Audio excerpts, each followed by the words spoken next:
Good afternoon to you all. I am Professor Subhash Pingre from SKN Sinhagad College of Engineering, Korti, Pandharpur. Today we are going to talk about the remaining part of the Telnet.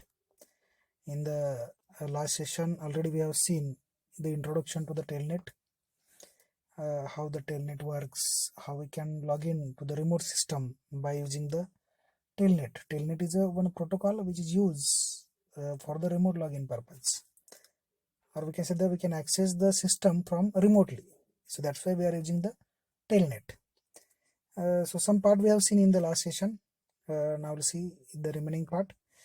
That is, today we'll see the embedding. We'll start from the embedding part. So embedding means what actually? Telnet uses only one TCP connection. Let me tell you, FTP uses the two TCP connections or two connections. One is the control connection, while other is the data connections, as we have seen. But Telnet uses the only one connection.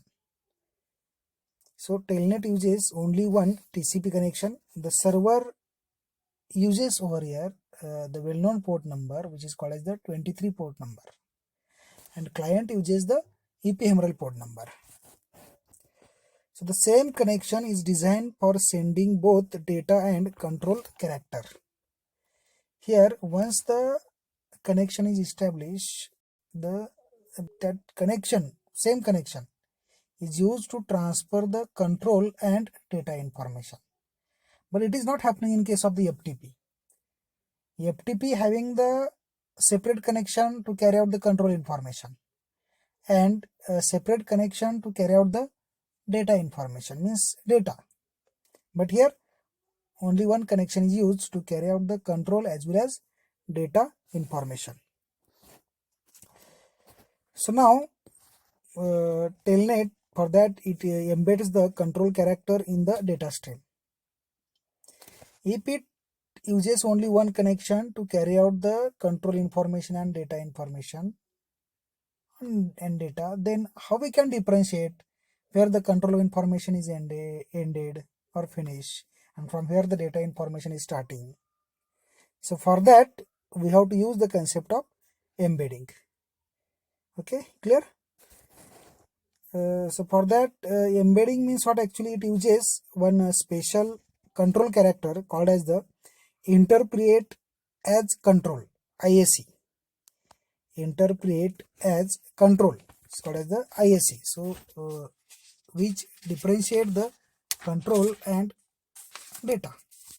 So here we'll take one example, very clear. Imagine a user wants a server to display a file, that is file 1, on the remote server, and while typing that file 1, suppose there is a spelling mistake. Instead of the 1 there is type A. Then at the local site we cannot change it. Okay, these changes can, in case of the Telnet, the changes can be done at the remotely. So how we can do it? Generally, if we are not using the Telnet, then we can go press the backspace button and we can remove the A and we'll press the 1. This is the simple procedure. But in case of the Telnet, what we have to do? We have to press the IAC and EC character. Okay, so we'll see that here file name is mistyped. So however, as a default implementation of Telnet, users cannot edit locally. So editing is done at the remote server and backspace is translated into IAC and EC. So IAC is nothing but the interpret as control, okay, end character, and next one EC is the end character. So which are embed in a data and sent to the remote server so that it can be changed. You can see in the next figure. Okay, see this figure, client and server. Okay, the client want to send the file 1, but instead of that it is type file A. So how we can change it, which is given over here, IAC EC, okay, which is entered before the 1. So by this way we can do it. So this is the concept of embedding. In the MCQ might be the question will be asked on this IAC, interpret as a character, sorry, control. Okay, so keep in mind which special control word is used.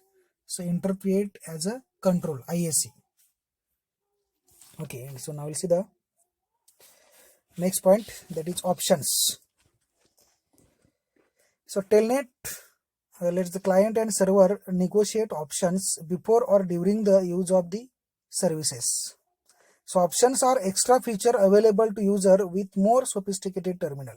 User with simple terminal can use the default feature, but some control character discussed previously already we have seen. So in this table there are some options are given and the meaning of that option is given. So for example, code is 0, option binary. What is the meaning of this? Interpret as 8-bit binary transmission. Second one is option is echo. What is the meaning is echo the data received on one side to the other.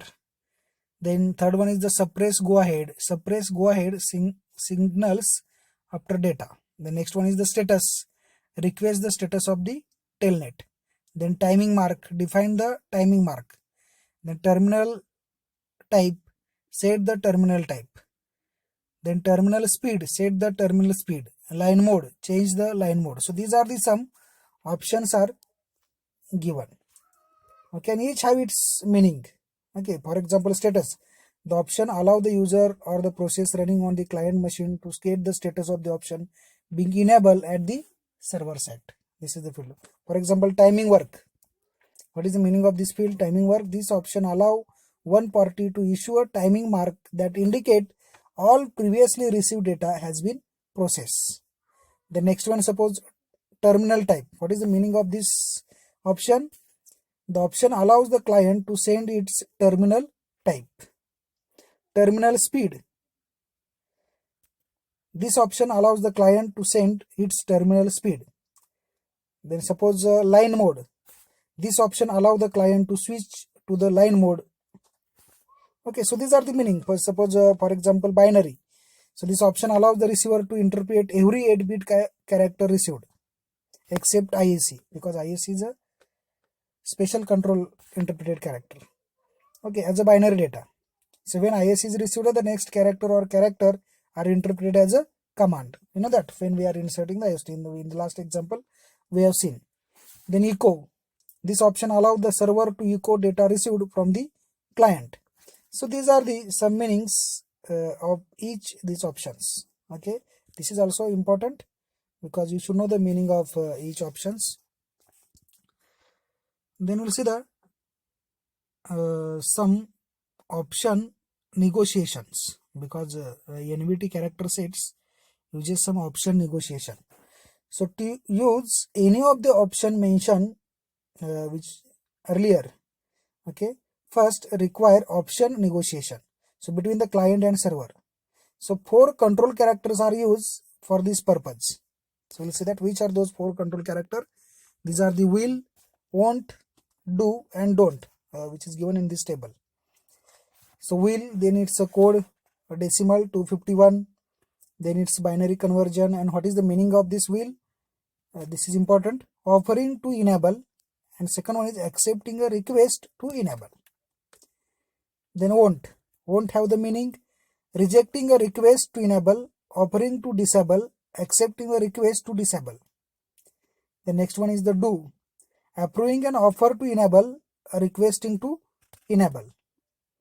Then don't, disapproving an offer to enable, approving an offer to disable and requesting to disable.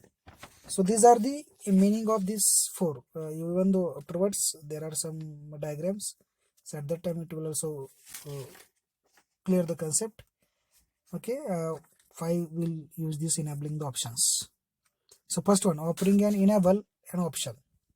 So you can see in this figure, sender which sends the will. So will I enable the option. Now receiver will give the reply as a do or don't. So do enable the option or don't enable the option. See, this is a very important feature in the telnet, which is called as the symmetry. Okay, symmetry means what? Client and server both have the options, means to accept the connection or to reject the connection or to establish the connection, to terminate the connection. This facility is available in the telnet. If the client is sending the request and other side party don't want to accept that, then he can reject. Even though if other side want to establish and first party don't want to establish, he can reject. So this facility is available in the telnet protocol, so which is called as the symmetry. Okay, so this first one, so offer to an enable an option, this is offer. Then second one is the request to enable an option. So sender sends the request, do enable the option, receiver will send.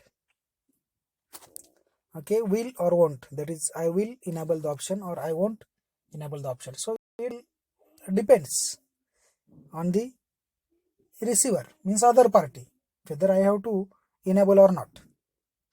Okay, so even it is happening in case of the disable also. Okay, offer to disable an option, so it gives the offer, I won't use the option anymore, so receiver will send, don't use it. Okay, so this is an offer, or next one, request to disable an option. So sender, don't use the option anymore, receiver, what will send, I want. Okay, so this is the choice which is of the sender or the receiver. Okay, so these are the four different options. Now we'll see the example of echo options. Here one example is given of the echo options. So see the figure. Okay, so in this figure, option negotiation, the client wants the server to echo character sent to the server. What we can say that, so when a character is typed at the user keyboard terminal, it goes to the server and is sent back to the screen of the user before being processed. So the echo option is enabled by the server because it is the server that sends the character back to the user terminal. Therefore, the client should request from the server the enable of the option using do. So the request consists of three characters, IAC, do and echo. Server accept the request and enable the option. So it informs the client by sending the three character approval,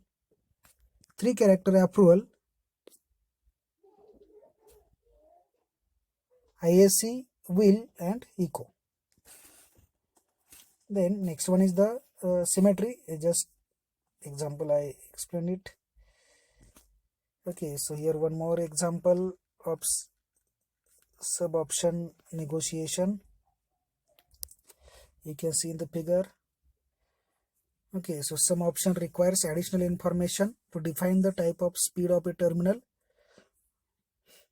The option include a string or a number to define the type or a speed.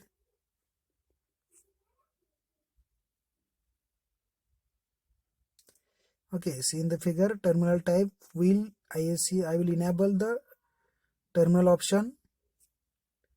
Okay, second step, do enable terminal option. Then in third step, okay, so this character AC decimal, its value 240, its binary conversion.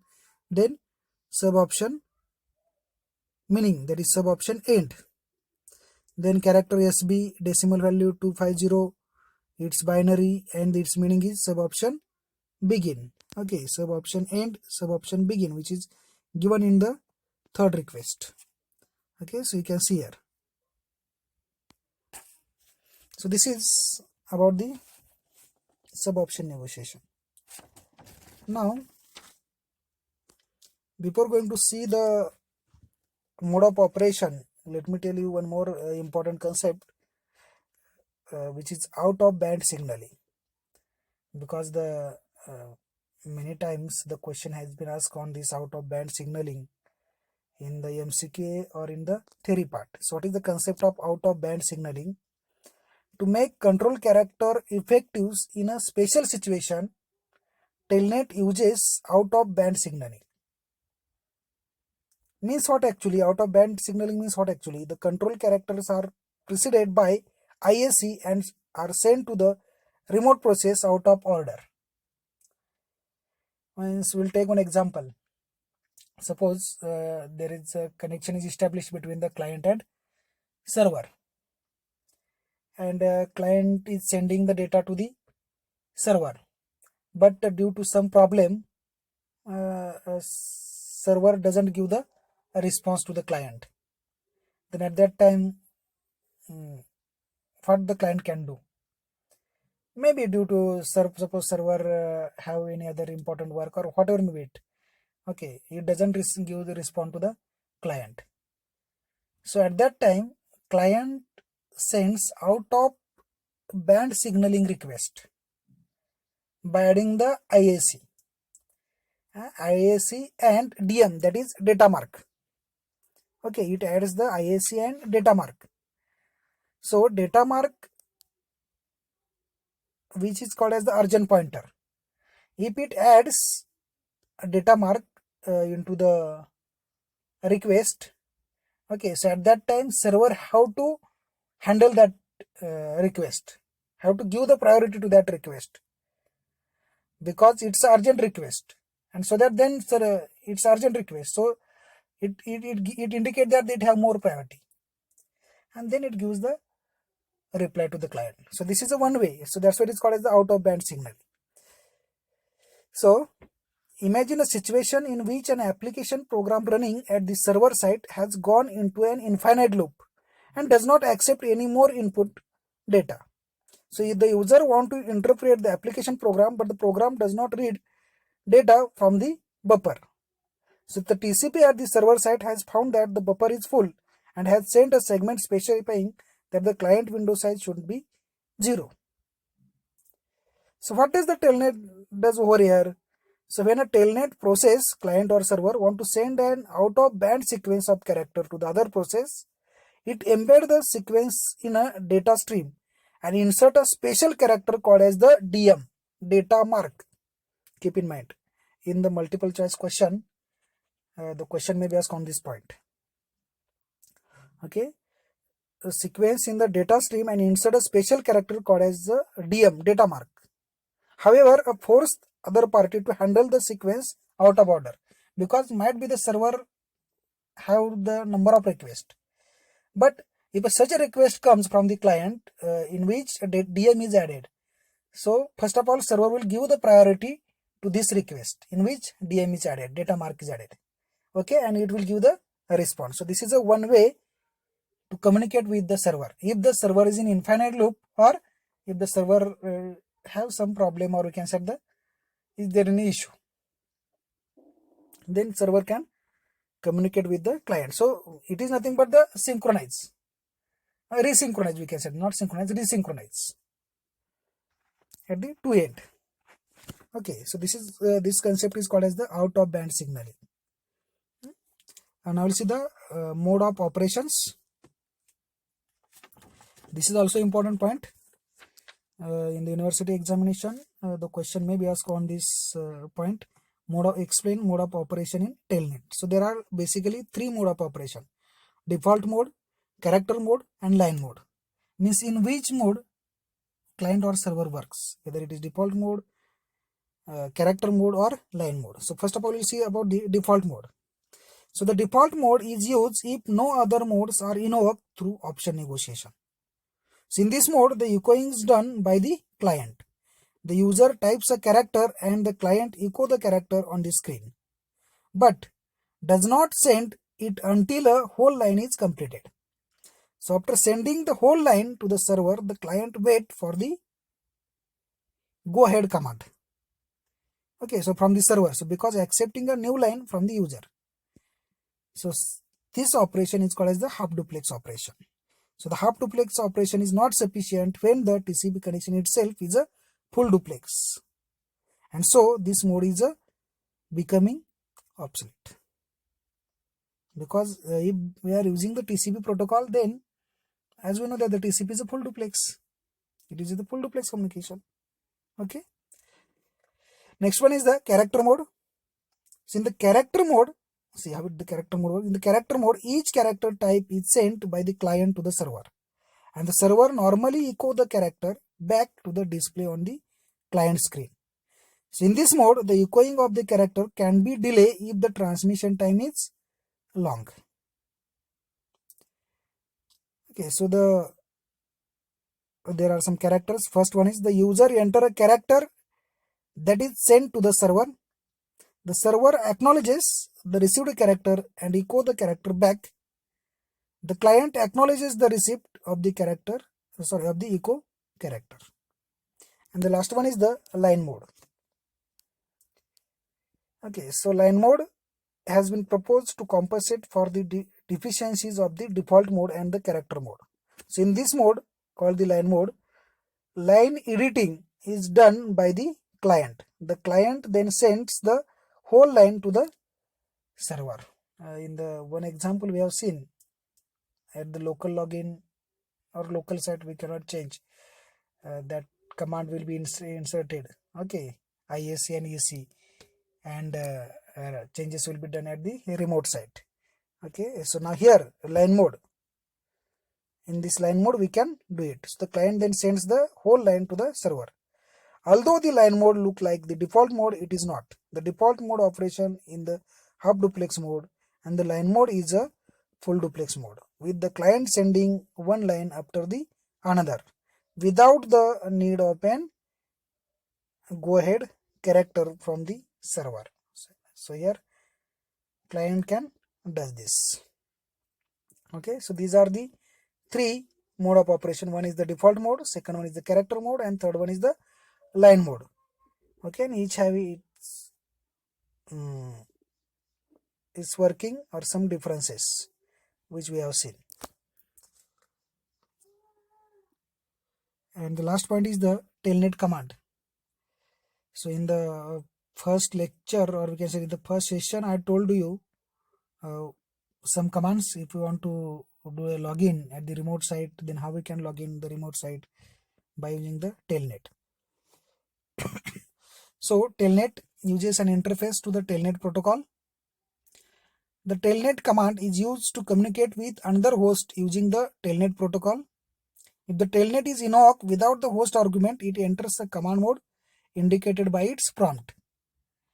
Okay, so by using the telnet, see, not only the computer, we can not only the computer we can access remotely, but we can access the router, any internet working device, switch. Okay, by using the telnet. So connect to a remote site. So telnet, how we can do it? See, these are some commands. Telnet open remote system name, whatever it. Close a connection to a remote system, then close, telnet close. End the telnet session, then quit.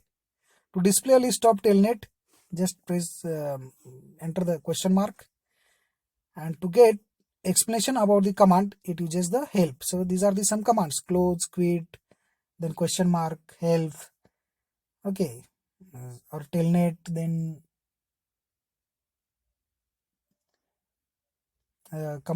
just enter command modes. Okay, so these are some telnet commands. Okay, we'll stop here. So this is all about the telnet.